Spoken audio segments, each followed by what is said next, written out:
Olá, meu amigo, tudo bom com você? Quero conversar hoje um tema bem sério.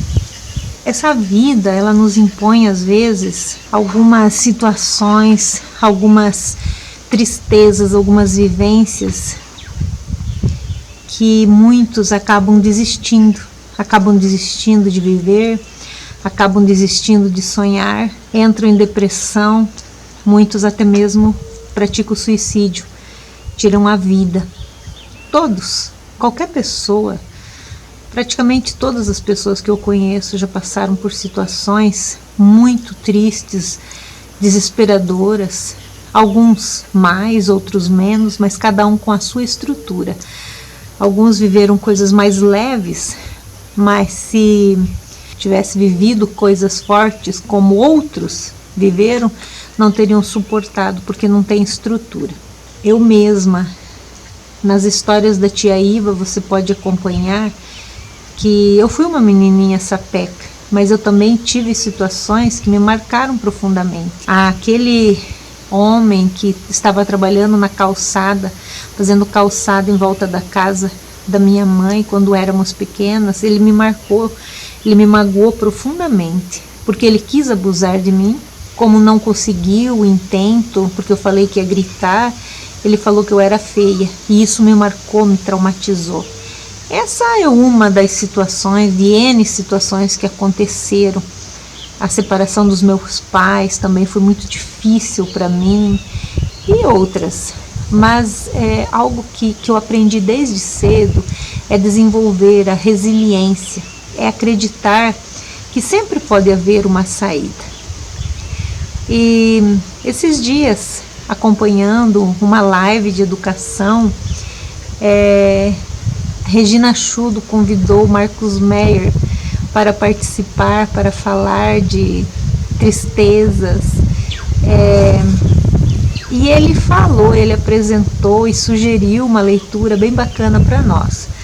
Esse livro aqui, ó, Massada. Eu e minhas amigas, nós entramos no site da Amazon e compramos, porque eu já fui aluna do Marcos Meyer, lá em Curitiba, quando eu fiz o PEI, quando estudei a teoria da modificabilidade estrutural do Ruben Forstein, e eu gosto muito do Marcos Meyer, porque ele fala temas difíceis, mas ele fala assim numa simplicidade, de uma forma tão direta e tão leve, que penetra o coração, a mente das pessoas que ouvem. E eu rapidinho comprei e terminei de ler esse livro, né? Esse livro, Massada, quando eu era aluna dele, ele falou que estava escrevendo. Ele demorou um bom tempo para escrever esse livro, foram anos de pesquisa. Ele queria falar de um tema muito sério, o maior suicídio coletivo da história, né, conhecido da história, que aconteceu lá em Israel, mas ele, por não ser historiador, ele queria, e também por ser estilo dele, ele queria falar de uma forma simples, e daí por isso ele fez uso do romance. Então ele conta a história desse suicídio coletivo em forma de romance. Uma leveza, uma simplicidade, muito gostoso de ler. Agora, para mim, além do romance, da história que eu tive conhecimento, para mim, epílogo, né, que tem no final Minha Caminhada, foi a pérola do livro. Porque aqui o Marcos Meyer, ele colocou a sua alma, as suas dificuldades, falou dos seus traumas, das suas angústias, e eu me identifiquei muito. E eu acho que vale a pena compartilhar essas páginas aqui. Minha Caminhada. Eu vou ler para vocês. Nestas páginas finais, decidi contar um pouco da minha história de vida e do motivo que me levou a escrever este livro. Não desejo com isso mostrar que meu sofrimento foi maior que o das outras pessoas, porque provavelmente não foi. Meu objetivo é, de alguma forma, ajudar quem sofre. Nasci numa família muito pobre e sou o segundo filho de 5. Quando eu tinha 1 ano e 8 meses, minha mãe não suportou mais o excesso de trabalho e a falta de dinheiro e me entregou aos cuidados da minha avó materna. Seu cansaço extremo era compreensível. Meu irmão mais velho tinha 3 anos e o terceiro filho ainda nem completara 1 ano.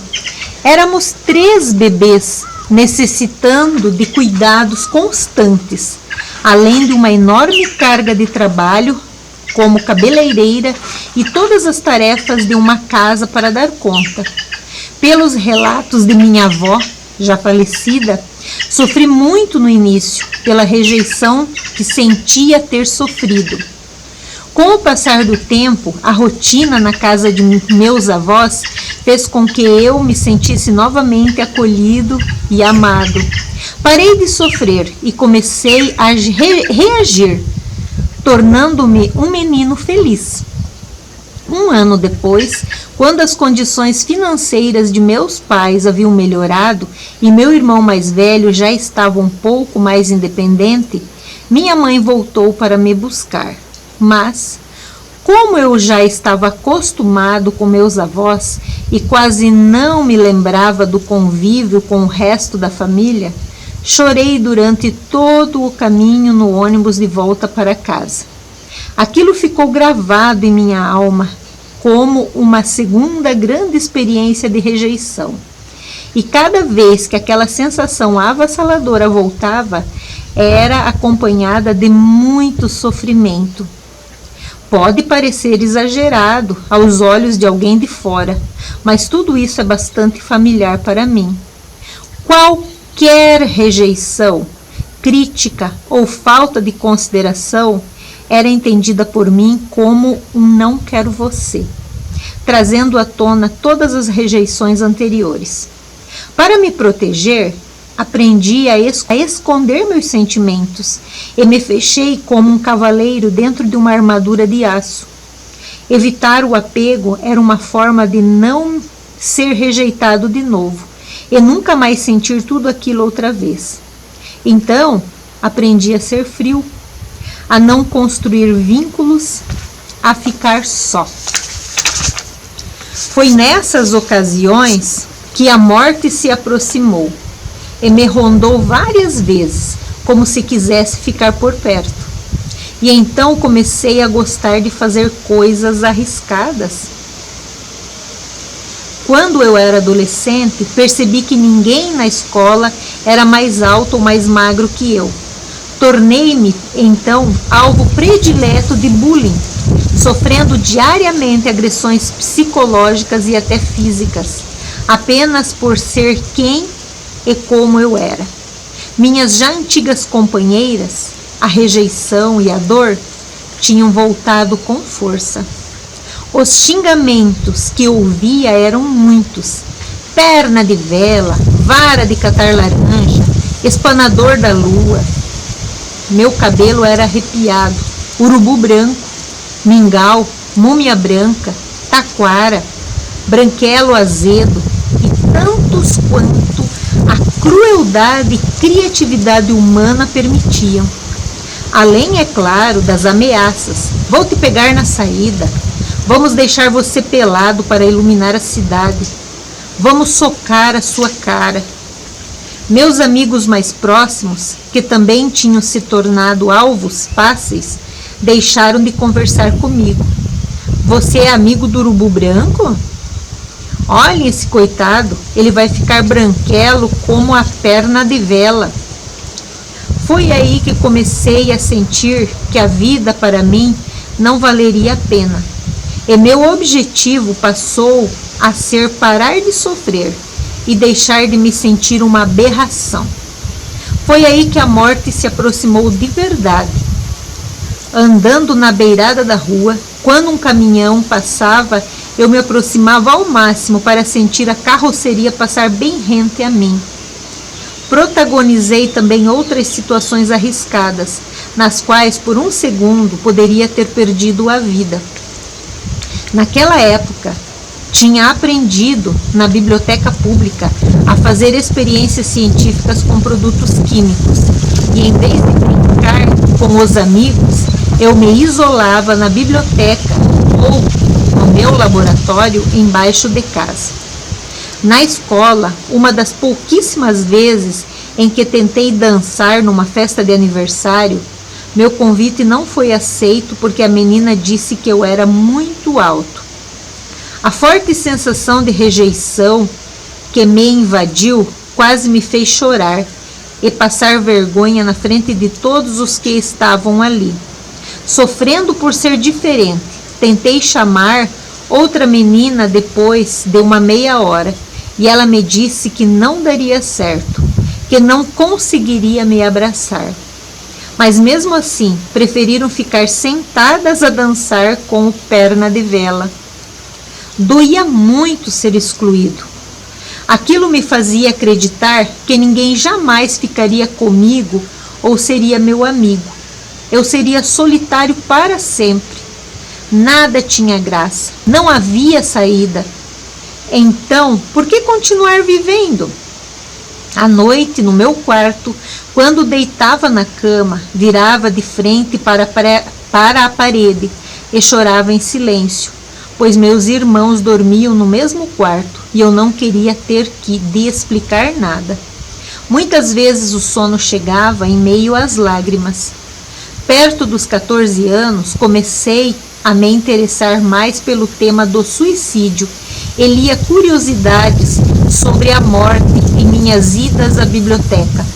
Eu queria saber como morrer de forma rápida e indolor, de preferência, de modo que meu corpo desaparecesse totalmente, para que meus pais não tivessem que lidar com isso.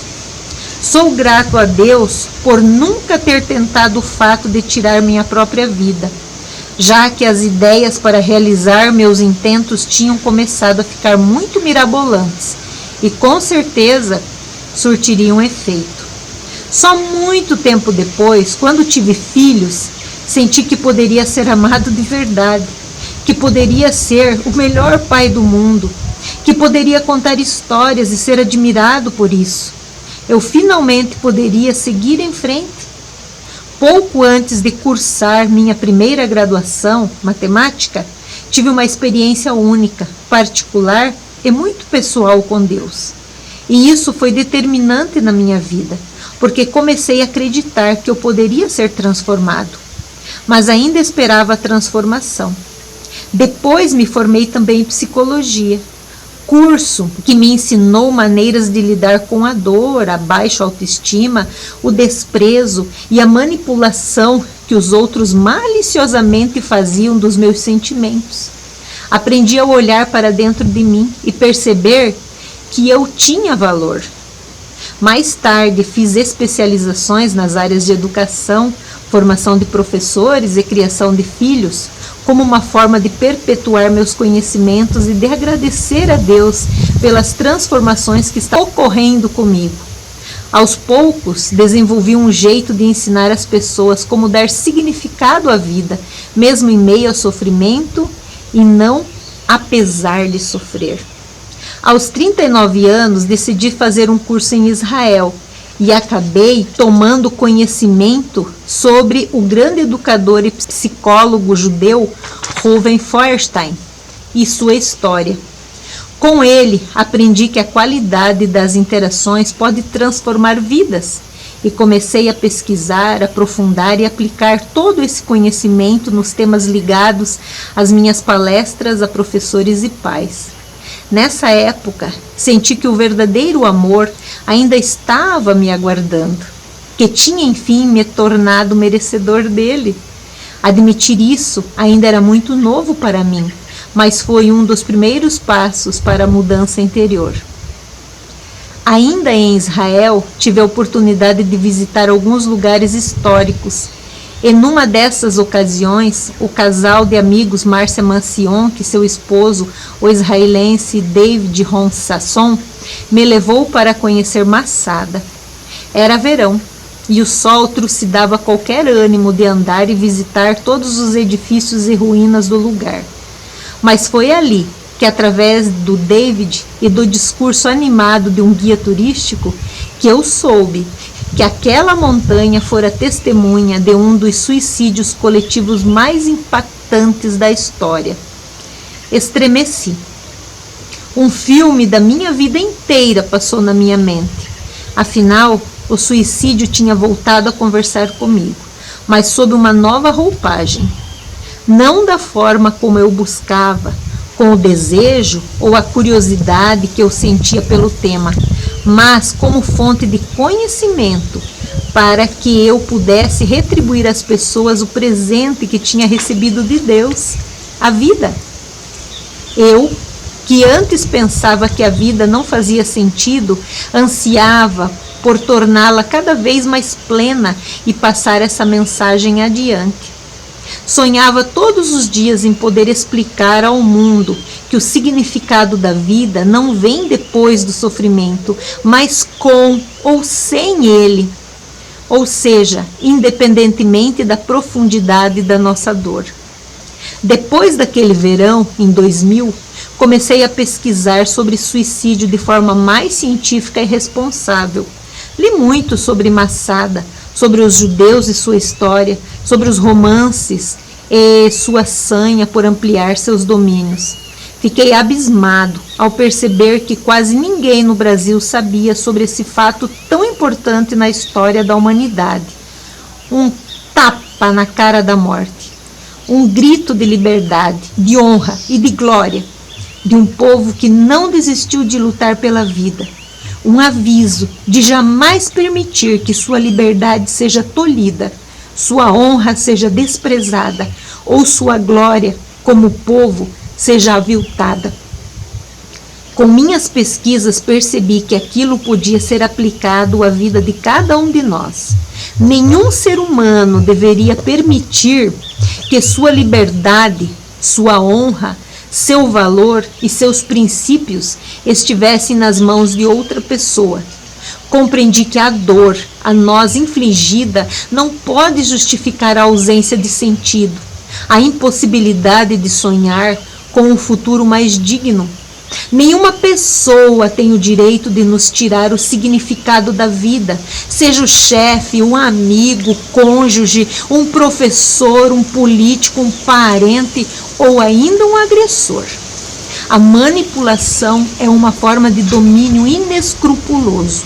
Um certo romano à sua montanha, um exército inimigo afrontando sua fortaleza.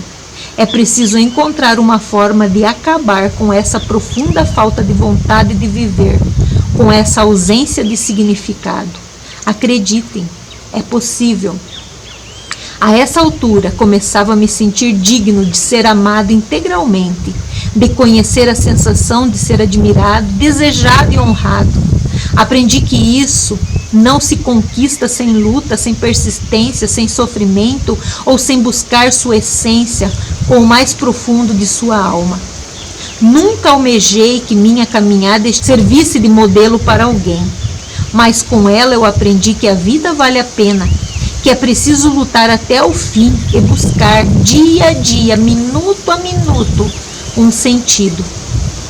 Foi então que a vida me presenteou com um amor verdadeiro. Minha esposa Gianine, minha Nina, que me ensinou que é possível ser amado de forma plena, com todas as imperfeições, vergonhas, dores e tristezas. Nós dois baixamos totalmente nossas defesas e nos abrimos um ao outro, descobrindo que é possível amar e ser amado por completo. Seu amor me curou. Nina foi uma grande incentivadora à minha escrita e seu apoio tornou essa obra real. No entanto, não foi fácil escrevê-la. Foram intermináveis leituras, pesquisas e conversas. Estudei storytelling, fiz cursos, participei de grupos de escrita criativa e aprendi sobre a arte de escrever roteiros. Voltei a Israel, dessa vez acompanhado de minha esposa, e visitamos Jerusalém e Massada, lugares onde Hadassah e Benjamim teriam estado. Eu queria andar por onde Hadassah teria andado, sentir o sol que teria queimado sua pele, respirar o mesmo ar que ela teria respirado naquela montanha onde parte de sua família fora assassinada, mas onde Radassa começara a trilhar seu verdadeiro destino, ser feliz. Eu precisava dessa Radassa interior que me fizesse acreditar no amor e na cura que ele promove. Então a jornada daqueles sobreviventes começou a fazer ainda mais sentido e tomar corpo em mim. 20 anos depois do primeiro impacto que tive com a história de Masada e daquele pequeno grupo de bravos judeus, meu livro está completo e minha própria história achou um sentido mais profundo do que se manifestar. O de ajudar, de alguma forma, aqueles que sentem que suas vidas estão cercadas por um poderoso inimigo e que não há como escapar. Para todos esses, posso dizer do fundo do coração que sim, sempre há uma saída. Eu me sinto muito representada por esse texto de Marcos Meyer. Muito do que ele viveu, eu vivi. E também já cheguei à conclusão como ele. Sempre há uma saída. Sempre há. E nós podemos, com a ajuda de Deus, com a nossa própria ajuda, não desenvolvendo sentimentos de autopiedade, mas sim, se precisar, buscar uma terapia, ir em busca de ajuda, de amor próprio, de autoestima, nos entendermos e ajudar o próximo. Esse é o meu intento também. Eu passei por muito bullying, passei por muitas situações negativas que me fizeram na minha adolescência também a pensar em suicídio, mas foi rápido, passageiro, não tenho essa tendência autodestrutiva, mas passei maus bocados de vontade assim de simplesmente sumir, mas que passou e a alegria veio, e hoje eu posso ajudar o meu semelhante e dizer assim como Marcos Meyer: sempre há uma saída.